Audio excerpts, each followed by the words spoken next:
Bon retour, amateurs de sorcières. Dans l'épisode précédent, Roland a eu son premier vrai aperçu de ce à quel point l'Église pouvait être réellement dangereuse. Ces mystérieuses pilules que Thilo avait laissées derrière lui se sont révélées très réelles, très puissantes et très contre nature. Wendy a enfin parlé du cauchemar auquel elle a survécu à l'intérieur de l'abbaye.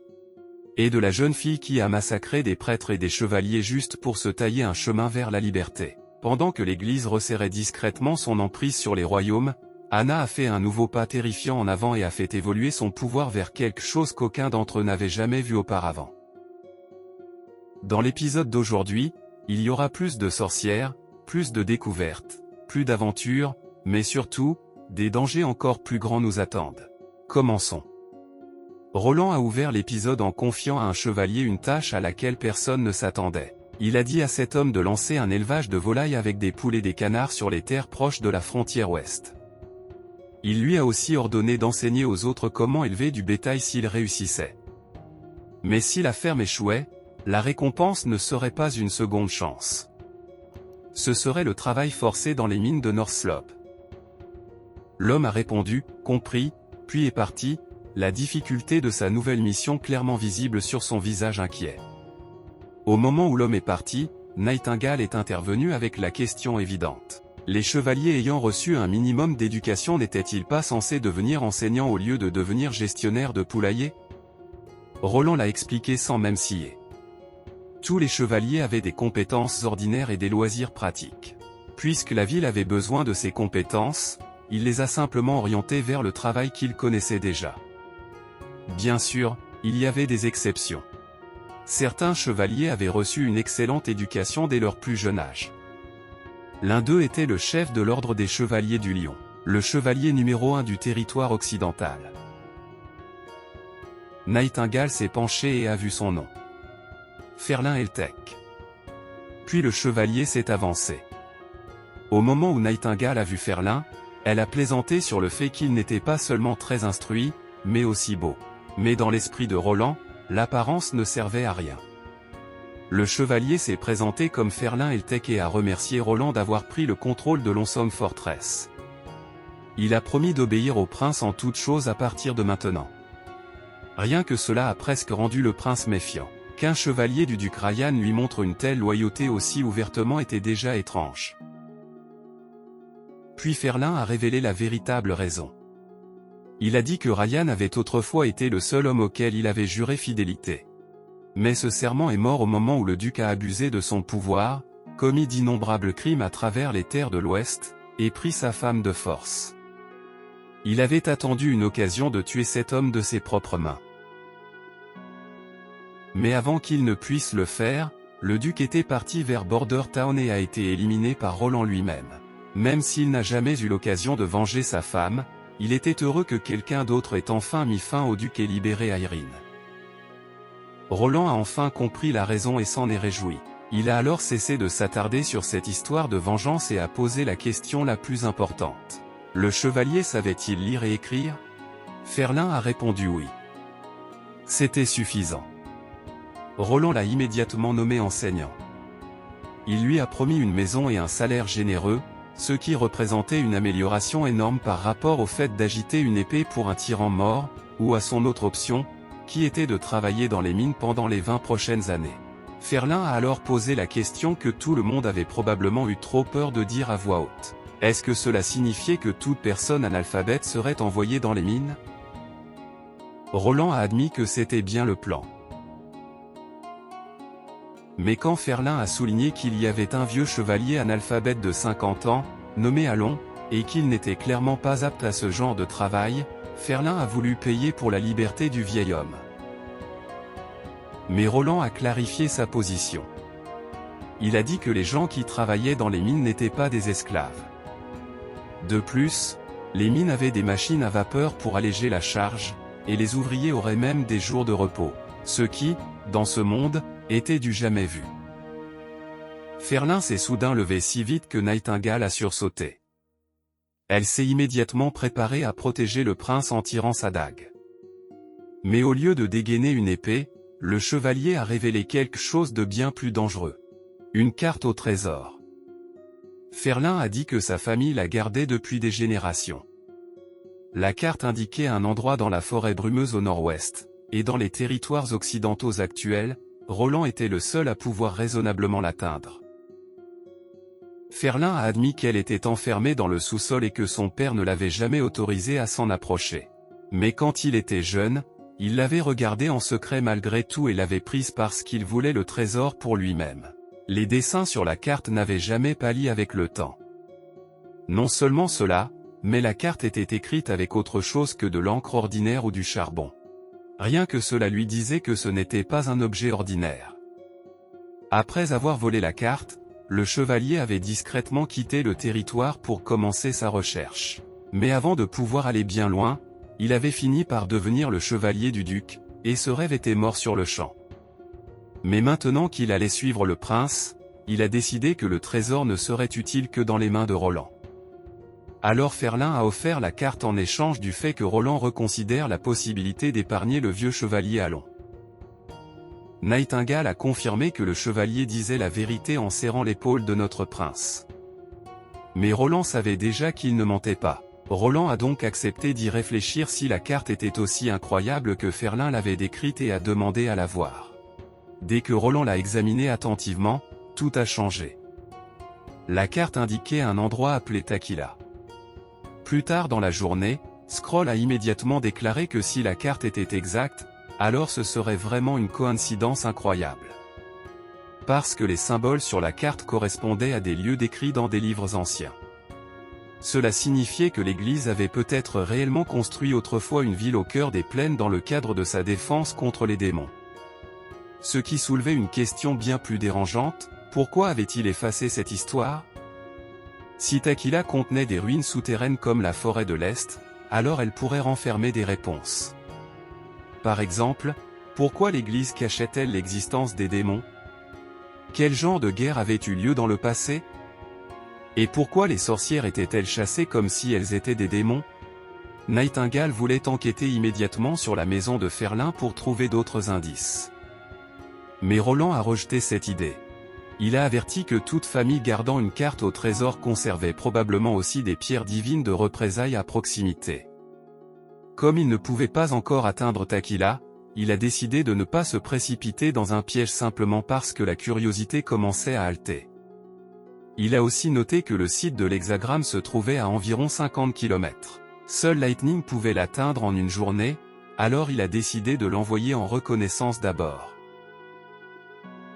Pour l'instant, il a mis le trésor de côté et a reporté son attention sur les mines de North Slope. Avant de partir, il a dit à Scroll d'enseigner l'alphabet phonétique ce soir-là et d'obtenir plus de matériel auprès de Soraya si nécessaire, puisqu'elle s'était apparemment transformée en machine d'impression à plein temps. Puis Roland a fouillé dans un tiroir à la recherche d'un cadeau destiné à Scroll. Il a d'abord ouvert le mauvais et a révélé la réserve secrète de snack de Nightingale. Ce qui l'a immédiatement embarrassé, et honnêtement, c'était bien plus drôle que ça n'aurait dû l'être. Il a finalement trouvé la bonne boîte et l'a tendue à Scroll. Roland voulait lui offrir quelque chose comme ça depuis qu'il avait rencontré la sorcière. Il avait pensé que cela conviendrait à quelqu'un comme elle. Et à l'intérieur de la boîte se trouvait une paire de lunettes. Nightingale a immédiatement remis la logique en question. Scroll avait une vue parfaite, alors pourquoi exactement lui donnait-on des lunettes ? Mais Roland a répondu que ces lunettes étaient uniquement décoratives. Notre prince a alors déclaré avec une totale confiance qu'il aimait simplement les filles à lunettes. Puisque Scroll était enseignante, il a dit que les lunettes allaient bien avec son air intelligent et son beau visage. C'était le genre de réponse que seul un homme sans aucune honte pouvait sortir avec une telle aisance. Nightingale a trouvé toute cette obsession profondément troublante. Mais quand Scroll les a réellement mises, le résultat a été dévastateur. Elle était magnifique. La sorcière a remercié Roland pour son cadeau attentionné, même si, dans ce cas précis, même moi je ne suis pas sûr qu'il ait vraiment été attentionné ou non. Après cela, la scène s'est déplacée à North Slope. Là, Roland s'est retrouvé à contempler un long tube d'acier avec un émerveillement presque enfantin. Il était impressionné par la perfection avec laquelle il avait été fabriqué, jusqu'à son épaisseur. Anna a souri au compliment, et Roland a admiré à quel point sa magie s'était améliorée. Son fil pouvait désormais couper avec beaucoup plus de précision. Avec Anna aidant à la production, le progrès industriel de Bordertown était sur le point d'accélérer énormément. Roland s'est même mis à réfléchir à l'avance à la fabrication de sous-vêtements de haute qualité pour les sorcières. Parce qu'apparemment, industrialisation et lingerie faisaient désormais partie du même plan de développement. Nightingale a alors souligné que même si la magie d'Anna s'était améliorée, son fil ne s'étirait que sur 10 pas. Anna n'était pas d'accord et a dit que c'était 15. Cela a troublé Roland jusqu'à ce qu'il compare la longueur de leurs jambes. C'est à ce moment-là qu'il a réalisé le problème évident. Nightingale et Anna utilisaient leurs propres pas comme unité de mesure, mais le corps de chacun était différent. Ce qui signifiait que le système de mesure du monde était essentiellement fondé sur l'improvisation totale. Excédé par ce chaos, Roland a décidé de créer des unités de mesure standardisées à partir de zéro, et il a confié cette tâche à Anna avec désinvolture, comme si fonder un système scientifique de mesure était une activité normale pour un après-midi. Puis l'histoire s'est déplacée vers Clearwater Port. Le chevalier de Garcia se tenait là, admirant la prospérité autour d'eux. Grâce à Eagle City, le port était vraiment très animé ce jour-là. Il était convaincu que sa maîtresse, la reine de Clearwater, était destinée à devenir la souveraine de Greycastle. Et personne ne pourrait l'arrêter. Pourtant, il ne pouvait pas comprendre pourquoi Garcia semblait si inquiète. La réponse est arrivée lorsque deux chefs de clan ont demandé audience. Et le chevalier de Garcia leur a donné la permission d'entrer. Les chefs de clan se trouvaient déjà derrière l'homme agenouillé, et tous deux ont rapidement salué la reine de Clearwater avec leur salut traditionnel. Puis ils se sont agenouillés en même temps. L'un était Blackbone, chef du clan Blackbone. L'autre était Kabbalah du clan Sandstone. Ils n'étaient pas venus pour la diplomatie. Ils étaient venus pour plus de pilules. Tous deux ont expliqué que leurs guerriers avaient été affaiblis et abattus depuis la dernière bataille, et que seules des doses régulières du nouveau médicament les maintenaient opérationnels. Ils en voulaient davantage immédiatement. Garcia a évité de donner une réponse directe. Elle a dit que la production était désorganisée et que les réserves étaient faibles, alors ils devraient attendre le prochain lot. Blackbone a demandé respectueusement combien de temps cela prendrait. Mais la reine de Clearwater ne leur a rien donné de concret et leur a dit de rentrer et d'attendre. Quand Garcia a laissé entendre que le paiement serait exigé en royaux d'or ou en eau de leur rivière, les chefs ont essayé de protester. Mais son chevalier a rapidement fait avancer la conversation et les a poussés dehors.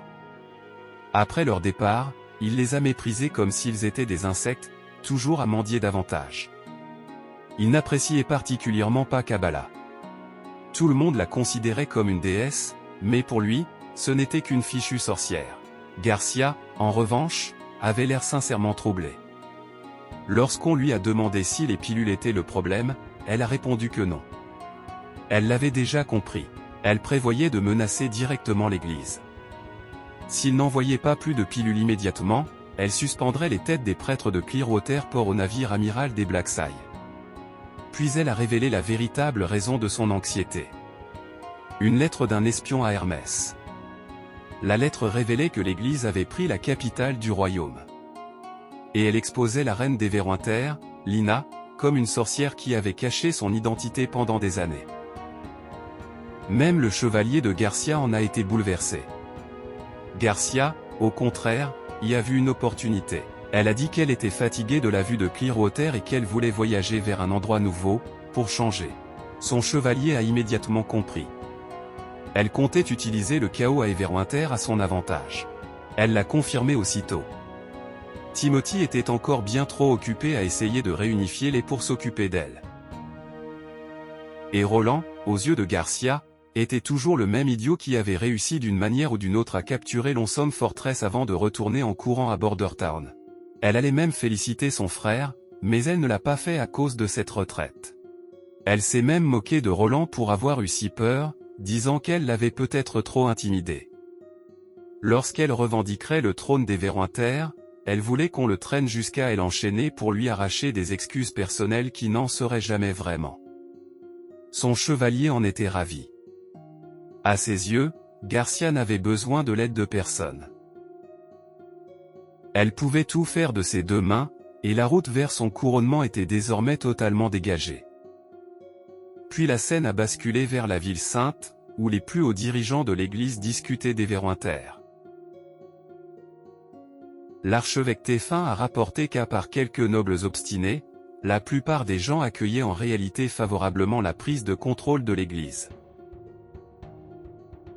Il a promis que les nobles rebelles restants seraient traités un par un. Heather voulait que les nobles soient tués immédiatement. Ils étaient totalement inutiles. Mais un autre évêque a conseillé que l'Église attende que le royaume se stabilise, puis dépouille les nobles de leur pouvoir héréditaire tout en leur permettant de conserver des postes temporaires sous la loi de l'Église. Leur objectif à long terme était de toute façon d'abolir la royauté, il n'y avait donc aucune raison de se précipiter. Heather a accepté à contre-cœur de repousser le massacre, même si elle détestait clairement chaque seconde de cette tenue. Mais Téphin n'était pas du tout satisfait de son comportement. Mène a ignoré cela et a demandé des nouvelles de Grecastle. Téphin a rapporté que Timothy n'était pas retourné à King's City après sa défaite. À la place, il était parti vers l'est. Pendant la guerre, Timothy avait emmené le duc Francis combattre Garcia, mais il a perdu, et Francis est mort. Après cela, Timothy s'est empressé de diviser le territoire oriental du duc pour se l'approprier.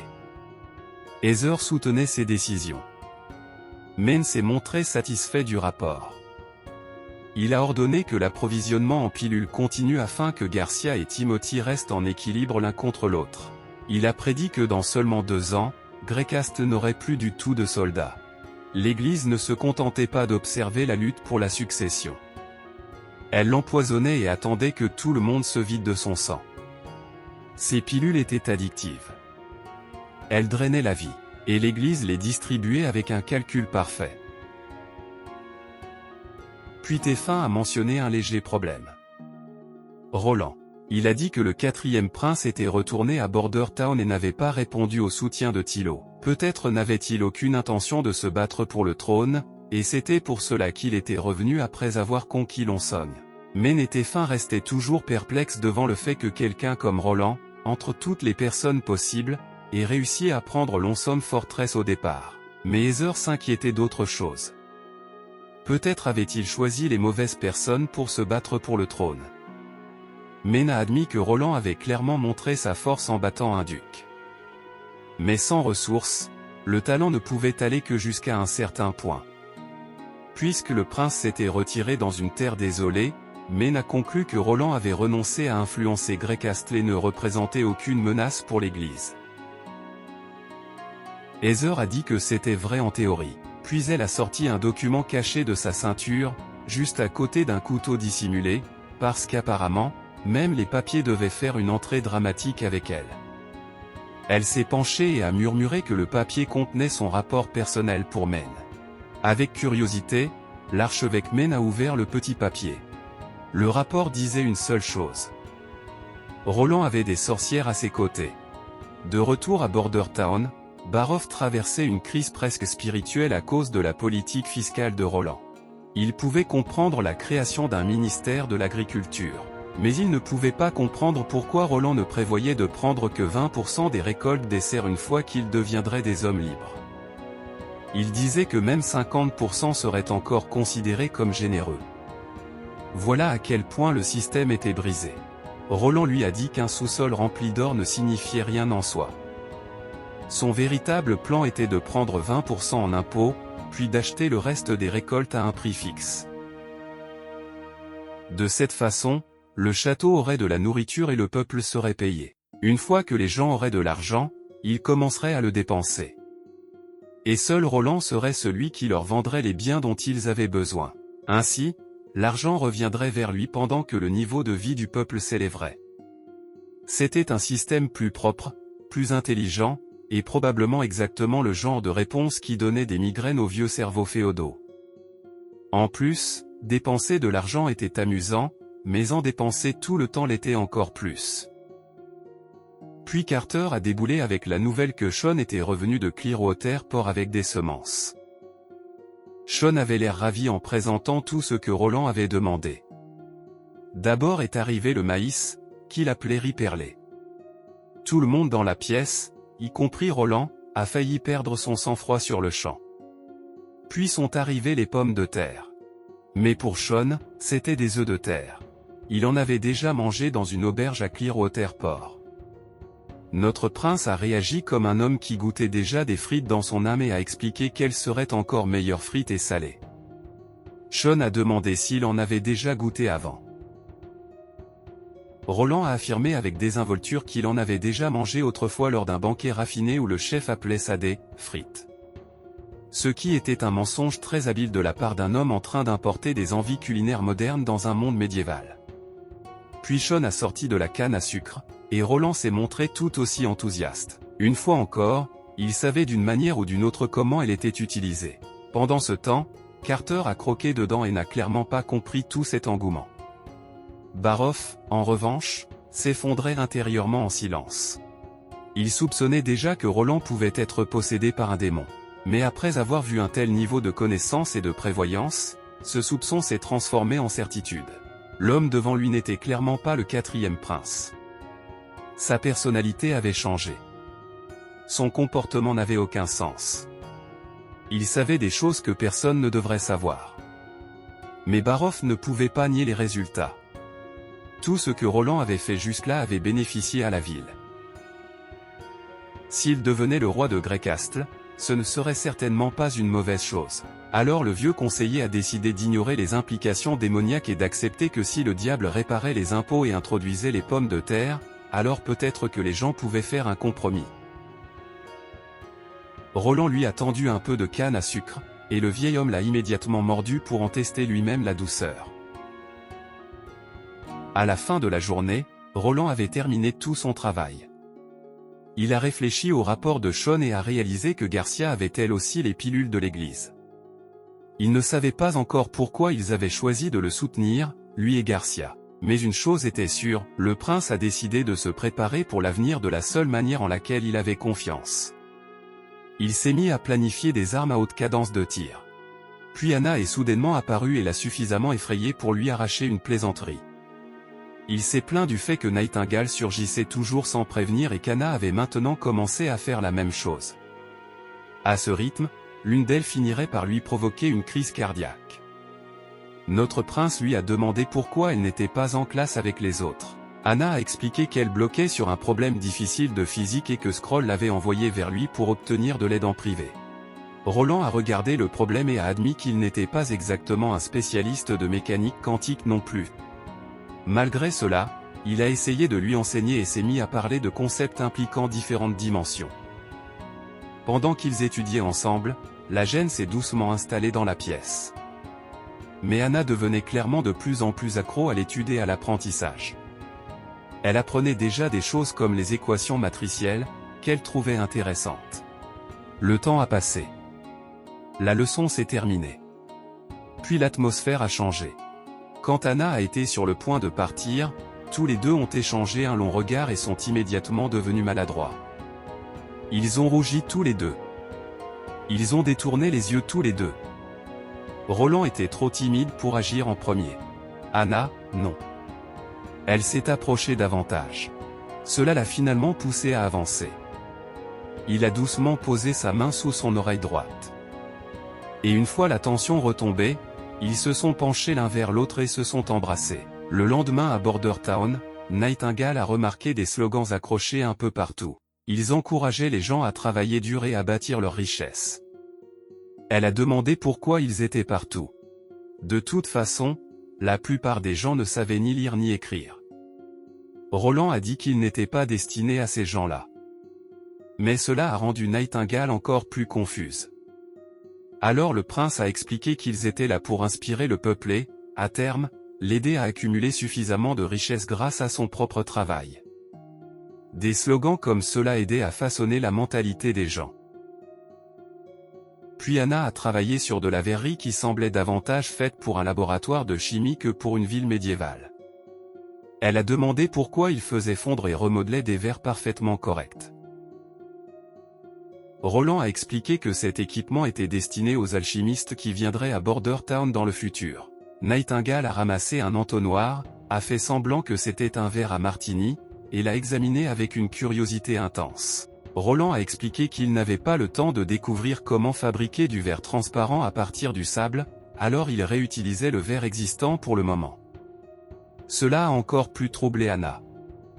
Elle a demandé ce que le sable avait à voir avec le verre. Roland a expliqué que du sable raffiné pouvait produire du verre transparent. Sans purification correcte, il sortait généralement vert ou brun. Comme les outils de chimie devaient être purs et incolores, la qualité comptait. Nightingale a continué à jouer avec l'équipement jusqu'à ce que notre prince se tourne vers elle et lui donne un léger coup sur la tête tout en expliquant que les alchimistes pouvaient utiliser cette verrerie de laboratoire pour créer certains acides et certaines bases pour ces nouvelles armes. Elle s'est reculée, et Roland a continué à enseigner à Anna les acides et les expériences futures. Puis Nightingale a remarqué des snacks sur la table. En tant que femme dotée d'une énergie snack extrêmement engagée, elle a immédiatement attrapé un petit pain vapeur et y a mordu à pleines dents. L'effet a été immédiat. La saveur l'a frappée comme une révélation. Le goût, la texture, l'odeur du blé, la garniture, l'arrière-goût qui restait. Elle avait l'air de quelqu'un qui venait de découvrir un plan supérieur de l'existence grâce au pain. Roland l'a remarqué et a expliqué avec joie qu'il avait demandé au chef de les préparer spécialement. Puis il a proposé qu'ils se lavent les mains sales et profitent ensemble du thé de l'après-midi. Anna et Nightingale ont toutes les deux accepté immédiatement. À mesure que l'après-midi s'étirait, la chaleur a rendu Nightingale somnolente. Roland et Anna continuaient de discuter à côté, et un léger sourire reposait sur son visage pendant qu'elle glissait dans le sommeil. Dans son rêve, elle s'imaginait en train d'épouser Roland. Elle traversait une grande église bordée de sorcières. À l'autel, Roland a soulevé son voile, révélant son visage. Et l'a embrassé. Pendant qu'elle rêvait, Anna a discrètement dit à Roland de baisser la voix. Elle était sûre que Nightingale devait faire un beau rêve si elle souriait comme ça. Puis l'histoire est revenue une nouvelle fois à la ville sainte. Les trois archevêques expliquaient à présent que l'église se préparait déjà à attaquer Wolfheart. Il était donc difficile de trouver des troupes pour s'occuper des sorcières abritées à Bordertown. Mayne a décidé d'envoyer la prêtresse Mira avec une petite unité d'élite de 10 personnes pour enquêter sur Bordertown. Ces 10 soldats venaient de l'armée du jugement, formés des meilleurs soldats de l'église. Il pensait qu'elle obtiendrait de meilleurs résultats à Bordertown qu'une force plus importante. Mira a immédiatement accepté et a déclaré qu'elle était prête à purifier cet endroit du mal. Mayne a apprécié sa réponse. Tout blasphémateur serait puni, et ils allaient faire respecter la volonté de Dieu. Il a donc souhaité bon voyage à Mira. Mira a accepté sa mission avec joie et est partie. Pendant ce temps, Heather s'est moqué de Mayne pour toute l'attention qu'il accordait à Mira. Elle a plaisanté en disant qu'il la préparait peut-être à un poste plus élevé. Ou peut-être qu'il avait simplement un faible pour elle. Elle ne savait pas que Mayne aimait ce genre de femme. Téfin a répliqué avec irritation. Il lui a rappelé que cette affaire impliquait à la fois la succession et les sorcières, ce qui signifiait qu'elle pouvait affecter les projets futurs de l'Église. Il lui a clairement ordonné d'arrêter de dire des absurdités et de se concentrer sur la tâche. Mayne a développé. Il n'était pas clair que le 4e prince abritait des sorcières. De plus, il était connu pour être insouciant, donc il était très probable que Roland soit tombé sous leur charme. Peut-être même qu'il avait été séduit par les sorcières là-bas et qu'il n'était finalement devenu rien de plus qu'une marionnette politique. Cependant, Mayne a aussi dit qu'il y avait des rumeurs selon lesquelles Bordertown recrutait davantage de sorcières. À ses yeux, c'était un défi direct à l'autorité de l'Église. Au final, cela ne leur importait pas. Bordertown était un obstacle à leur plan, donc il fallait s'en occuper. Il voulait donc régler toute l'affaire avant qu'elle n'empire, et si Mira échouait, il était prêt à s'y rendre lui-même. Puis la scène s'est déplacée vers une cachette sommaire. Un groupe de sorcières avait capturé un homme. Elles lui ont jeté de l'eau dessus jusqu'à ce qu'il se réveille terrifié. Au moment où il a ouvert les yeux et les a vus, il s'est souvenu de la façon dont il avait été capturé. Et il a immédiatement conclu que c'en était fini de lui. L'une des sorcières a pointé une dague brillante vers son visage. Et a fait remarquer que c'était lui qui les cherchait. De Fallen Dragon à Silver City, ce type avait recherché des sorcières sans relâche. Alors évidemment, elle voulait savoir qui l'envoyait. Puis un flashback a révélé qui il était. Théo avait été envoyé en mission par Roland. Le prince lui avait ordonné d'utiliser des canaux clandestins pour répandre des rumeurs disant que Border Town recrutait des sorcières. S'il était capturé, Théo était censé dire qu'il venait de l'association de coopération. Il a répété cette histoire aux sorcières, et elles ont été visiblement surprises. Puis une autre femme a surgi en portant une énorme épée et a rejeté cette affirmation comme étant absurde. Elle a dit que l'association de coopération se trouvait loin d'ici, dans la région de Seawind. Elle a ajouté que personne n'était assez stupide pour le croire simplement parce qu'il connaissait ce nom. Les autres sorcières l'ont accueilli joyeusement à son retour. Mais le fait que les sorcières au sein de l'association s'appellent entre elles des sœurs l'a pris au dépourvu. La femme à l'énorme épée a demandé si c'était ce type qui répandait les rumeurs de recrutement. Et l'autre sorcière a expliqué que Théo distribuait secrètement des lettres aux sorcières de Silver City par le biais du réseau clandestin. Théo s'est immédiatement défendu en disant qu'il ne faisait que dire la vérité. Il a insisté sur le fait que l'association de coopération avait trouvé la montagne sacrée et que des sorcières s'étaient déjà installées à Border Town. Non seulement cela, mais les effets de la maturation avaient disparu. L'association voulait seulement sauver davantage de sorcières, alors il l'avait envoyé pour répandre la nouvelle. Puis il a commencé à citer des noms. Il a mentionné l'enseignante, Kara, et ses serpents magiques. Il a mentionné Wendy et Skrull. C'était elle qui l'avait envoyé. Cela a intéressé la sorcière à la grande épée. Théo a aussi ajouté des détails sur Nightingale et d'autres encore. Il a donné suffisamment d'informations pour ruiner complètement l'après-midi tranquille de n'importe qui. Les sorcières étaient intriguées, mais elles ont aussi souligné le danger. Si des sorcières s'étaient réellement installées à Border Town, répandre cette nouvelle ne ferait qu'alerter l'Église. Si elles ne partaient pas bientôt, le désastre suivrait. Une sorcière aux cheveux roux a demandé ce qu'elle devait faire ensuite. Celle aux cheveux noirs a dit que leur navire arriverait à minuit avec davantage de sorcières, puis elle prendrait la mer avec les autres.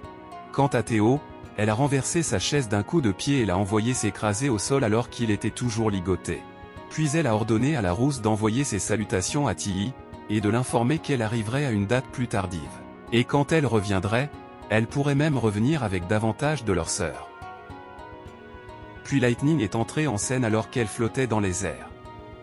Elle a traversé le ciel en suivant la même carte au trésor que Roland avait reçue, parcourant d'immenses distances pendant qu'elle explorait seule la forêt brumeuse.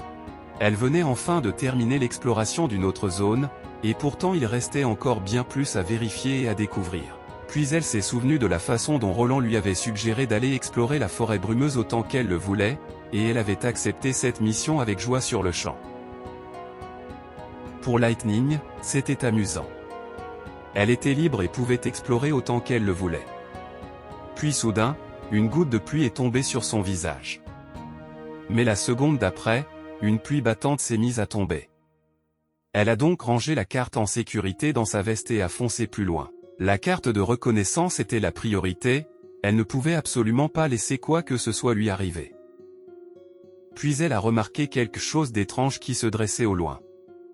Et sans réfléchir une seule seconde, elle a aussitôt foncé à travers la forêt. À mesure qu'elle se rapprochait, ses yeux se sont écarquillés de confusion. Au plus profond des bois, elle a trouvé un endroit qui semblait posséder une tour. Alors évidemment, portée par sa curiosité, elle s'est immédiatement dirigée vers la tour, a atterri, et a regardé autour d'elle pour comprendre ce qu'était cet endroit. Tout était si complètement caché par la brume qu'elle ne l'avait jamais remarqué depuis le ciel. Seule la pluie avait rendu sa silhouette visible. Mais cela signifiait une chose, encore plus d'aventure pour Lightning, et elle en était clairement ravie. Elle a reconnu aussitôt que cela devait être les ruines indiquées sur la carte au trésor. Selon les ordres de Roland, elle aurait dû noter l'emplacement et revenir immédiatement. Puis donner tous les détails au prince. À la place, l'aventure lui a murmuré à l'oreille comme si elle voulait qu'elle prenne une décision stupide, et le bon sens a poliment quitté la pièce. Puisqu'il pleuvait déjà à verse, elle a décidé qu'elle pouvait tout aussi bien explorer jusqu'à ce que cela s'arrête. Sinon, Elle serait trempée de toute façon.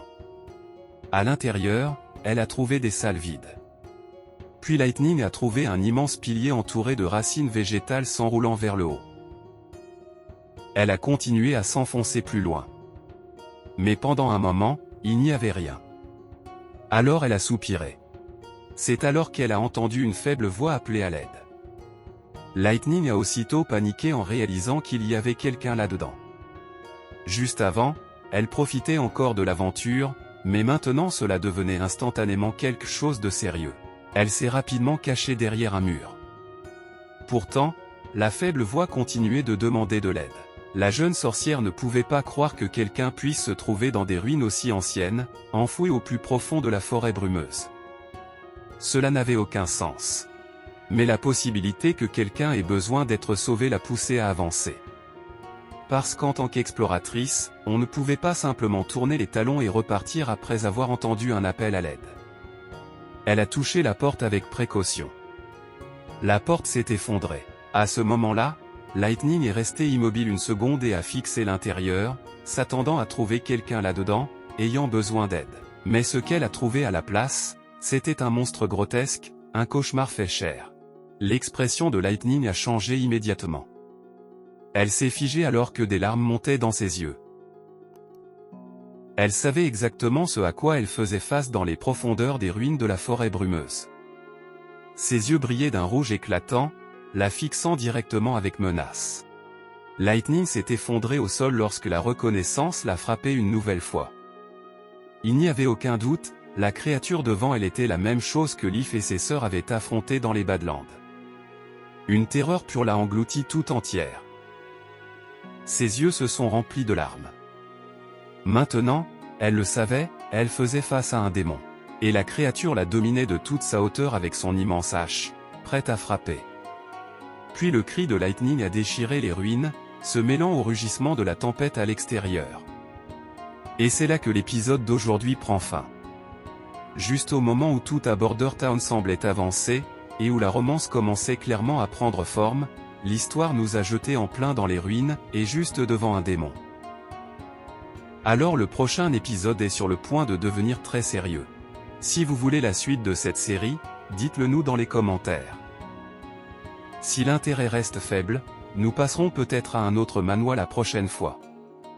Et bien sûr, si vous avez aimé l'épisode, n'oubliez pas de laisser un like. Cela aide vraiment beaucoup la chaîne et nous montre que vous voulez plus d'épisodes. Merci encore à tous pour votre soutien. On se retrouve dans le prochain épisode.